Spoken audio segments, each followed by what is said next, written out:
Dana McCartan here with Kyle Long.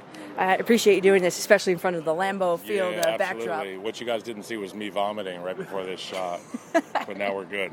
Can I say which team you grew up rooting for? Yeah, well, I grew up a Packers fan. I was just telling these guys a story.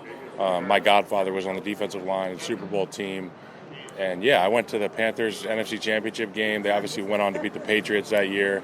And then I got drafted by the Bears, so I had to, burn a pile of stuff. No, you didn't. Yeah, it's still in my room. I'm sure it is. So looking at this Super Bowl game, this Super Bowl, Saquon Barkley, as he was a Giant, of course. And Sorry.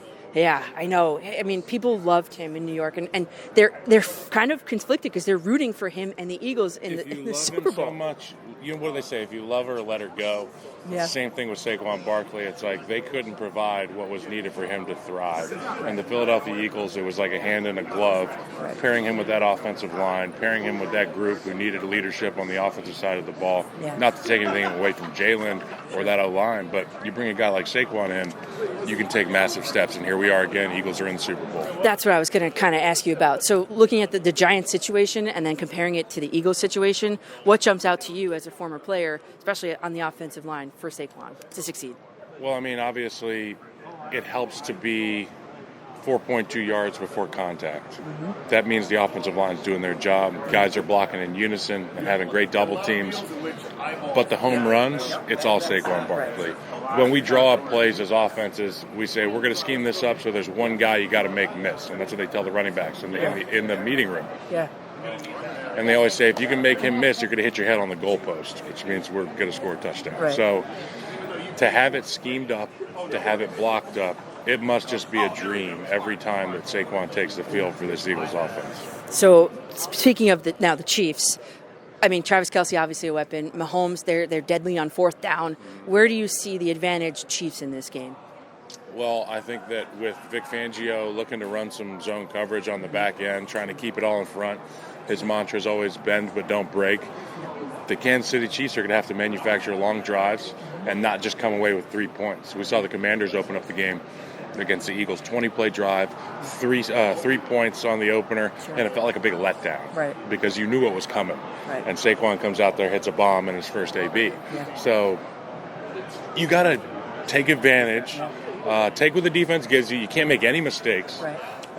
This is a group that can, if they get ahead, they can stay ahead. I'm talking about the Eagles because of the nature of their run game. Yes. They can just boa constrictor you the whole game. Right. And the defenses play great. So you got to find a way to block those interior defensive linemen, Milton and Jalen Carter. Mm-hmm. Get those guys taken care of. You got a fighting chance. Wow. So who are you picking ultimately? Well, I got the red on today. Me too. I've never been in the red betting on the red, so I'm going to go Chiefs. Me too. Patrick Mahomes. I did red nails on purpose there as you well. Go. All right, well, Looking appreciate good. it. Thank you. And can I ask you one more question? Yep. Aaron Rodgers, there's a lot of talk on Sports Talk Radio. People want to dump him. We were just talking about it.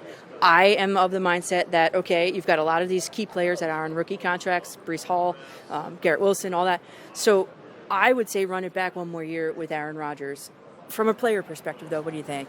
I think that it was amazing to see him come back from injury. Yeah. And I think oftentimes we lose sight of the fact that we give receivers, running backs, defensive ends the benefit of 1 year to fully recover from their leg injuries.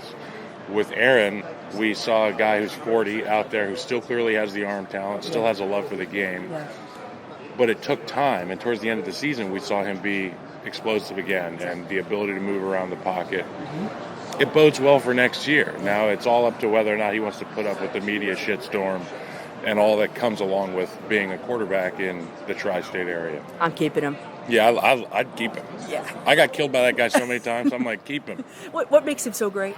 Man, his ability to not blink in the face of adversity. We've had him on the ropes a number of times in my years in Chicago, and he always ended up with us on the canvas. So whatever that is, that's what he's got.